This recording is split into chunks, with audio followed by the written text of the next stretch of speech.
When my sister secretly married my husband and demanded everything I owned, I was heartbroken. Instead of breaking down, I uncovered the truth about our past 6 months, revealing hidden secrets and turning the betrayal into my triumph. I never imagined that my life could spiral into such chaos. My name is Emma Parker, and for the past 5 years, I've built what I thought was a perfect life with my husband Jack and our adorable 5-year-old son Ethan.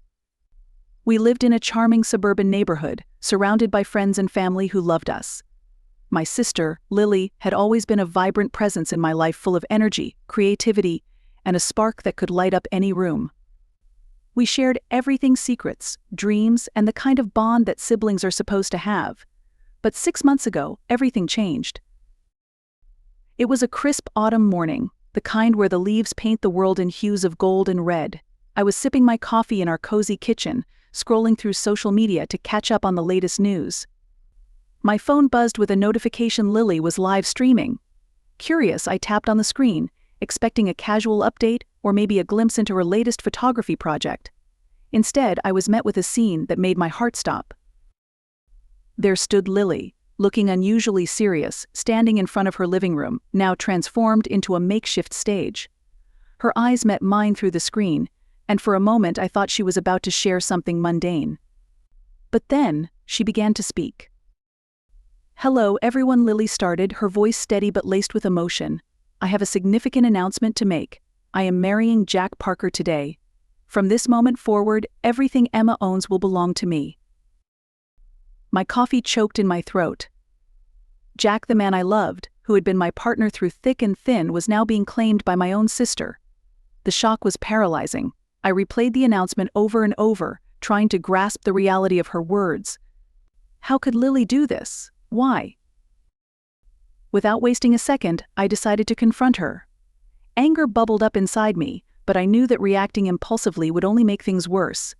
I needed to understand what had led Lily to this drastic move. A few hours later, I found myself standing outside Lily's apartment building. My hands trembled as I knocked on the door, my mind racing with questions and a mix of emotions: betrayal, confusion, and a deep sense of hurt. The door swung open, and there she was, looking both defiant and vulnerable.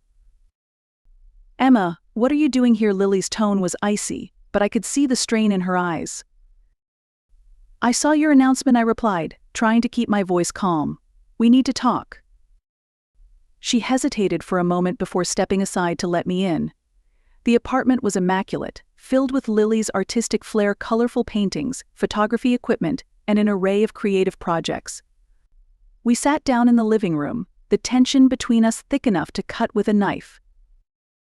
"Why, Lily?" I asked softly, searching her face for answers. "Why would you do this?"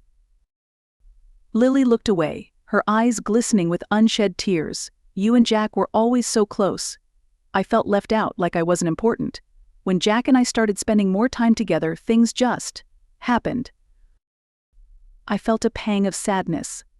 Lily had always been my confidante, the one I could turn to when things got tough. Her actions cut deeper than I could have imagined, but I knew there was more to the story. 6 months ago, I began, taking a deep breath. Jack and I were going through a rough patch. He was under immense pressure at work, and our communication suffered. We had misunderstandings about finances related to Grandma's will, and things got tense. You were there, trying to help. But it felt like you were siding with him against me. Lily nodded, her expression conflicted. I was trying to mediate, but things got complicated. Jack was overwhelmed, and I saw how much you were struggling. I reached out to him more, hoping to help. I felt a mix of emotions: understanding, anger, and a lingering sense of betrayal. And then, 6 months ago, there was a misunderstanding about Grandma's will. You thought Jack was cutting you out, but that wasn't the case. We were all so stressed and communication broke down. Lily's voice wavered. I felt like I had no other choice. If I couldn't have Jack, then I wanted something in return. I reached out, placing a hand on her shoulder. "We need to fix this. Let's talk to Aunt Karen. She can help us navigate through these issues." A week later, the 3 of us sat around Aunt Karen's dining table. Aunt Karen, our wise and empathetic mother, had always been the peacemaker in our family. Her presence was calming, and her guidance was something Lily and I both valued deeply. "Lily, Emma, let's start from the beginning," Aunt Karen suggested gently. "What's really going on here?" I took the lead. 6 months ago, Jack and I were going through a rough patch. There were misunderstandings about our careers and financial matters related to Grandma's inheritance. Communication broke down and emotions ran high. Lily interjected, her voice shaky. I saw how stressed Jack was and how distant Emma had become. I thought if I could help Jack, maybe things would improve. But it turned into something else. Aunt Karen nodded thoughtfully. It sounds like both of you were under immense pressure and turned to each other for support. But it seems things got out of hand. I sighed. Lily, I never wanted our relationship to come between my marriage. But when you announced your marriage to Jack, it felt like everything I own and everything I stand for was being taken away. Lily looked up, tears welling in her eyes. I was desperate. I felt like I was losing my sister, my friend, and Jack. I thought if I could have Jack, I could fill that void. Aunt Karen leaned forward. This is a complex situation that involves emotions, misunderstandings, and external pressures. The first step is open communication without judgment. Emma, Lily, you both love each other. Let's find a way to rebuild that bond. Over the next few months, Lily and I attended counseling sessions together, guided by Aunt Karen. We worked through our grievances, misunderstandings, and the emotional turmoil that had led to Lily's drastic announcement. I learned that Lily had been struggling with feelings of inadequacy and jealousy, fearing that my success and Jack's attention were overshadowing her own life. Lily admitted that her actions were driven by a place of hurt and confusion, not malice. I never wanted to hurt you, Lily confessed during one session. I just felt so lost and alone.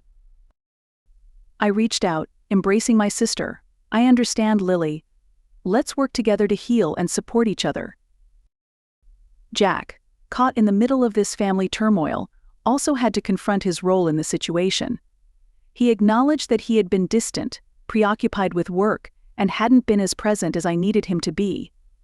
Together, Jack and I committed to rebuilding our marriage, focusing on communication and understanding. Ethan, our young son, became a beacon of hope and joy, reminding both of us of the importance of family and love. His innocence and laughter helped bridge the gap between Lily and me, fostering a sense of unity and purpose. 6 months after the initial fallout, Lily and I had made significant progress. We had renegotiated our family's inheritance matters, ensuring that both of us were treated fairly. Jack had taken steps to prioritize our marriage and mend his relationship with me, proving his commitment to our union. One evening, as Lily and I sat together in the living room, the air between us felt lighter. We reminisced about our childhood, laughing over old memories and recalling the bond we once shared. It was a small step, but it signaled a turning point in our relationship. I never wanted us to become enemies, Lily confessed. I was just so lost and angry. I smiled gently. I know. We're going to get through this together. The path to reconciliation was still ongoing, but I felt a sense of relief and optimism. By addressing the root causes of our conflict and choosing to communicate openly, we were able to move past the betrayal and toward a future where our family ties could be mended. 6 months after the initial fallout, Lily prepared for another public appearance. This time it was to retract her previous announcement and apologize for the pain she had caused. The day had arrived for Lily to publicly apologize and clarify the misunderstandings. As Lily stood before the same camera, her voice steady but filled with remorse, I felt a sense of closure. "Hello everyone," Lily began. "I want to address the announcement I made 6 months ago. I made a mistake, driven by emotions and misunderstandings. I apologize to Emma, Jack, and our entire family for the pain I caused. We are working through our issues, and I hope you all can support us as we rebuild our relationships." The relief and happiness in my heart were palpable. I stepped forward, joining Lily on stage. "Thank you, Lily," I said, my voice strong yet gentle. "I forgive you, and I'm grateful we're working through this together." The crowd erupted in applause, not just for the resolution but for the strength and unity Lily and I had demonstrated. A year later, Lily, Jack, and I had transformed our relationships into stronger, more honest connections. Jack and I celebrated our 6th wedding anniversary, reflecting on the challenges we overcame and the love that held us together. Lily had found her own path to fulfillment, focusing on her photography career and volunteering at local community centers. Her bond with me was now based on mutual respect, understanding, and unwavering support. Ethan thrived in a loving and stable environment, his presence a constant reminder of the importance of family and forgiveness. Aunt Karen continued to be a pillar of wisdom and guidance, ensuring that our family's legal and emotional needs were met with care and compassion. Our story became a testament to the power of resilience, the importance of open communication, and the enduring strength of sisterly love. Through our journey, Lily, Jack, and I discovered that even the deepest wounds can heal with time, effort, and a commitment to understanding one another.